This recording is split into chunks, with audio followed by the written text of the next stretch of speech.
So we're going to be following this into those lower semifinals.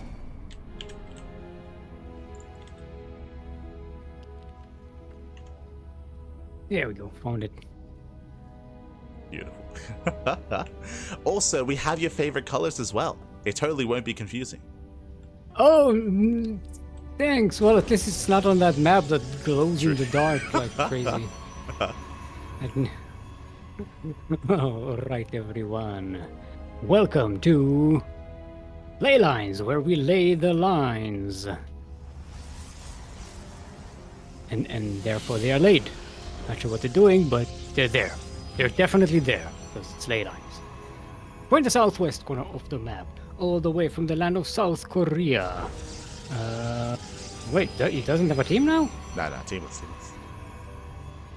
The awesomely independent Blue Protoss. Give it up for the legend that is Creator. And spawning in the top right-hand corner, we have the teal Protoss player. We have the sap green Protoss representing among SE2 people. It is LunaSea. And very quickly for in the chat predictions. Predictions are open. Place your bets on who you think will claim the series. Best of luck in the chat with your PvP. Creator is coming in, of course, as the favorite player, but LunaSea, he has been improving a lot here over the past 6 months, over the past year even. He's been definitely building up and getting up there. Ooh, Captain Fish. Thank you for those 3 tier 1 subs gifted. Let's go. Thank you so much, Captain Fish. Thank you so much. Captain Fish, of course, a very regular competitor in our tournaments. Does often compete in Sea Duckling Open and even in events like this, even in Sparkling Tuna Cup. Yes, some say even a favorite in some of our tournaments. I mean, he's a fish. He's a fish. Beautiful. Now, I was about to ask, do you know what ley lines are? Ley lines? You mean like in like RPGs? No. It's like a mysticism thing. Yeah, that's what I mean. Like it's like ethereal, like. Is there a idea of mysticism just D&D? Just RPG, yeah. You know, it's like. Yeah, it's like. Yeah. Ethereal, like mystical lines that govern like it's nonsense. Yeah. The thing is about this map is I don't see like anything that looks like ley lines. Why is it called ley lines? Like you would think that Ultra Love would be called ley lines because Ultra Love actually has those like big like ethereal currents, right? It's got the mystical flows of thingies. Yeah. Yin yang thing going on there. It's a lot more philosophical. What's very just trees not burning in lava. Maybe these are the ley lines. You can see like we were saying like these big engines, but maybe that's it. Power lines. They're not even lines. They're just blue lasers. They form a line when they shoot out. Maybe a line of lasers. Yeah, maybe that laser goes through the entire thing, and that's the line. That is ley. I draw the line here. No, here and no further. But I agree. Yeah. Now that we think about it, like there are some power lines laid on the ground here. But they seem guess, they don't seem prominent enough to justify being named, having the map named after them. They are laying though. You know, they look laying. They are laying, and they are lines. Yeah. I'll give them that. Yeah, no argument for me. I'm just saying. Let's go. Meanwhile, LunaSea does open up Robo, so Robo opener here at LunaSea. 2 gateways, so not too many gateways behind this, but he's making his way here across the map. Meanwhile, we do see Creator likewise going for his own Twilight Council Blink opener instead. Yeah, LunaSea is already on this side of the map using the hallucination to kind of fake out while dropping at the back with the Warp Prism. And got a bunch of sentries here using the force field, trying to trap the probers, but they don't quite catch them. Yeah, I love the idea with the force fields. I love the idea with the drop and with the distraction, but last, not quite enough. He is going to be zoned away. Creator, he will lose, I believe, one? Yeah, only one probe. Well, this LunaSea, sorry, this LunaSea didn't lose anything. Yeah. Does True. that. Keeps all of his units, goes back home. Yeah, he preserves everything. He does race back home. Hallucination coming in for a follow-up scout. Speaking of that follow-up scout, we have a massive gateway explosion, and Creator, he sees everything. Big scout hit for Creator. This is the beginning of a 2-base all-in, and Creator, he sees everything he needs to. Yeah, and we get the glaives thing for the adepts, which always it looks like an orbital bombardment icon. I can't get over that. It looks like a giant bomb being dropped from orbit, right? like a comet, like a meteor. Yeah. Yeah. It looks like an atom bomb. You know, like that fish style, you know, shape. Yeah. I can see that. I mean, glaive adepts, they hit quite hard. It makes sense in my mind. Like they hit like an orbital bombardment. They feel like an orbital bombardment. Oh god. Oh, there's only one pylon for all of these gateways. Oh, Creator snipes that. Yeah, it does. That's a great delay on the production. Exactly here. It was no economic damage, but 2 pylons go down, defowers all the gateways, and remember, this is a 2-base all-in. Any delay here is going to pay dividends here, as Creator, he has more time to build up and to defend back at home. Yeah. Sorry, I'm saying a lot of yeah. It's annoying me. I've watched the casts from last week, and like it turns out every sentence I starts with yeah. Anyway, LunaSea is pushing forward. Creator is using the Blink Stalkers to delay the attack out on the map, trying to buy some more time. Disruptor is on the way for Creator. Ooh, catching the back. You can catch the Warp Prism. Yeah, the Prism That's is a great catch. The Prism is exposed. Blink is soon to be available here. He does try to catch up one of the Immortals as well. LunaSea does pull back here to deal with this, and the Prism does barely survive. Meanwhile, as you mentioned, the Disruptor is here. The Nova goes off. Oh, Nova catches a lot of these units. There are force fields available for Creator. There's a shield battery, and the Stalkers from the back. LunaSea is trapped right here in the middle of all of this. There's no ability to reinforce with the Stalkers, and LunaSea is losing a lot here. Yeah, trying to recall, but losing all of the Immortals. Yeah, Creator with the mass around here. A beautiful engagement, Creator. GG gets called. He shuts down the 2-base all-in, and Creator, he will take a lead in the series. That was a fantastic defense by Creator. Yeah. GG, well played. Very nice defense. Really good positional play. And again, it all started with that counterattack, with sniping that pylon and depowering all the gateways. Yeah. Saying yeah. I agree. Not just that, depowering the gateways, catching reinforcements across the main army across the map with Blink Stalkers, just delaying everything, almost catching the Warp Prism, delaying it even further, trying to forcing LunaSea to maneuver, trying to keep the army intact, and then of course LunaSea tries to attack Creator's natural base and finds a shield battery and all these defensive units, and the Stalkers of Creator are still at the back of his army. He can't do anything. He's like being sandwiched. Yeah. He was sandwiched. And he was the meat inside the sandwich. Oh, no. And he was tasty.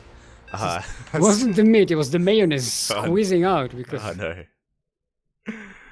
So very nice setup there from Creator. And again, just really fortunate that he saw everything ahead of time. You know, even before that, the Hallucination Scout did confirm the all-in, did confirm the gateway explosion. But now we're getting into game 2, and we'll see if we can make a series out of this. And, okay, this is the map. This is the map where everything glows. Oh, no. We are on the LMC 20. Persephone. The goddess which brings us the spring, like Jadolf. Shout out to Jadolf for the raid. In the southwest corner of the map, all the way from the land of South Korea, are Blue Protoss, currently up 1 in this best of 3 series. Give it up for the legend that is the Creator. And spawning in the top left-hand corner of Persephone, we have the South Korean Protoss player, the Teal Protoss, representing among SE2 people, it is LunaSea. And yes, as you mentioned, a big shout to J Dolph in the chat. God, my God, thank you so much. Thank you so much for the raid. Hope you had a great stream. Hope you had a great ladder session. Hope you had a great time. It's been a while since I've seen a J Dolph stream, so good to see you back. Good to see you back. Speaking of animals. Yes, he's the Dolph. It's another animal degenerate. God, the mech apologist himself. Hi, hi, hi. A mech apologist to add to all the list of charges. For now, though, we're settling, and as you mentioned, Persephone is one of the newer TLMC maps. It does have some lighting issues or features, if you will, to add to it. Also, speed zones, healing pads. There's some nice quirks here to the map. I haven't seen that healing pad used yet, so Yeah, I have no idea. I don't even know. Does it have like an effect? Does it show like something? Does it do? Yeah, It's like sparkling, thingies. yeah. On it. There's like a rejuvenation effect. It's yeah, little effect. But I also have not seen this healing pad used before. It's true, never seen it. I've seen it on other maps, but yeah, one day. I mean, to be fair, it's kind of out of the way, considering where the buildings are positioned.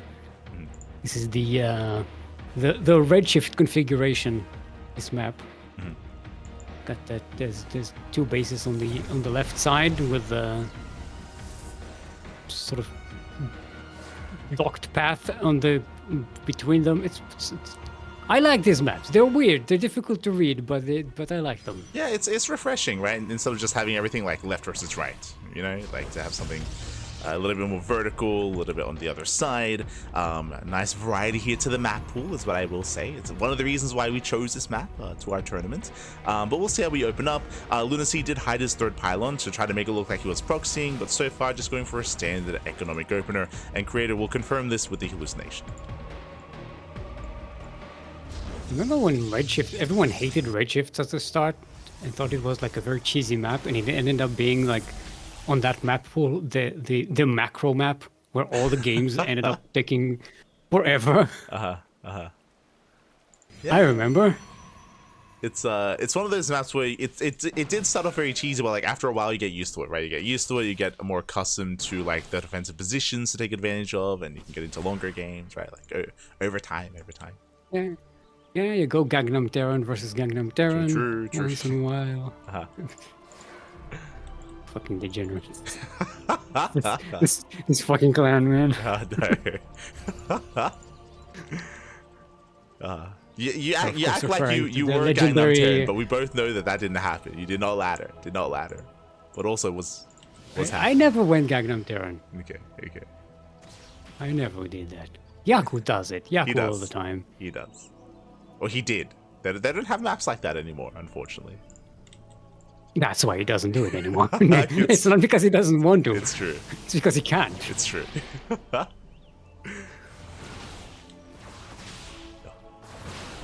As opposed to the previous... Eastwatch also had that as well. He always went Gangnam on Eastwatch. Yes.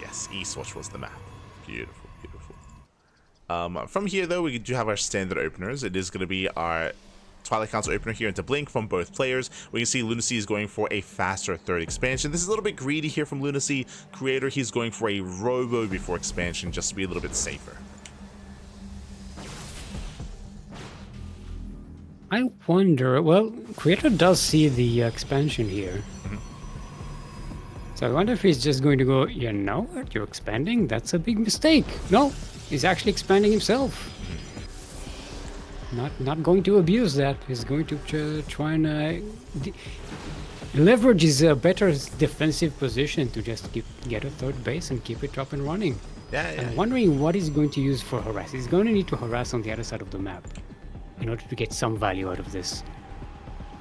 Yeah, we'll see how he does approach this. As you mentioned, he's going to have observers available. He's going to have high ground vision, going to have just a safer start into the mid game. Once Blink finishes, he can start to be active, he can start to move out. And as you mentioned, because his third is later than his opponent, he's going to try to punish this, try to apply some pressure at least, maybe get some worker kills, maybe get a shield battery, just a couple of pickoffs here and there. I don't see no warp prism. Kind of shame if you have, you have the gateway units. Get a war prism. You have the robotic facility. You want to keep pressure on the other side of the map. And he does poke in. He does outposition LunaSea so far, getting up a worker, picking up the shield battery as well. Nice pickups. Can't tell these units apart. It's all blue. It's They all have blue. different skins, but still kind of difficult. All right. A couple of adepts get into the natural base of LunaSea, killing 6 workers. Pretty good catch. That's the damage that he wanted to do, and he decides to back away. Charge is on the way for Creator, +1 ground weapons. So the same for LunaSea, a little bit earlier in the timing department. Yes, once again, Creator, he does sit by the entire army. He rotates, going for +1. Hello. Oh, good snipe! You can snipe charge even. Oh my god, yeah, he takes down the forge, denies +1, depowers everything in the main base, denies, or I should say delays charge as well, gets behind the mineral line, and he can always just recall. Very good catch, and doesn't even lose a stalker. Exactly, doesn't lose a single unit here. LunaSea does have a faster 4th expansion, so he's trying to go for a better economy, but now he's going to have the worst army. Losing that forge was huge. Indeed. And this charge is still delayed. He hasn't really repowered it just yet. Okay, there, now it's going to start again. This really delayed LunaSea's plans here. And they get charged almost at the same time now. Yeah, charge is now evened up. We have a faster Temple Archives for Creator that should be for Archon production. He does poke in, gets a kill on a spotter pylon. LunaSea now more in position to defend as he's throwing down more spotter pylons, but at this point the damage has been done. I mean, LunaSea scouts Creator's 4th base, so he knows that Creator isn't going super all-in or something like that. He isn't going super aggressive right now. But Creator still has a lot of map presence with that ball of Protoss in the middle. LunaSea goes out across the map. They are going to attack each other. Neither of them knows about the other. Yeah, there are some else to defend, and they will buy some time. There's the recall as LunaSea is completely out of position. He will defend the base, but now recall is going to be on cooldown. Good job for Creator. Keeping LunaSea on this side of the map, preventing LunaSea from really getting value from that early game economy advancement that he had. Yeah, exactly, as he did end up falling behind there. Meanwhile, we do go for a massive counter attack. Meanwhile, Creator, he does reinforce. This time he's committing.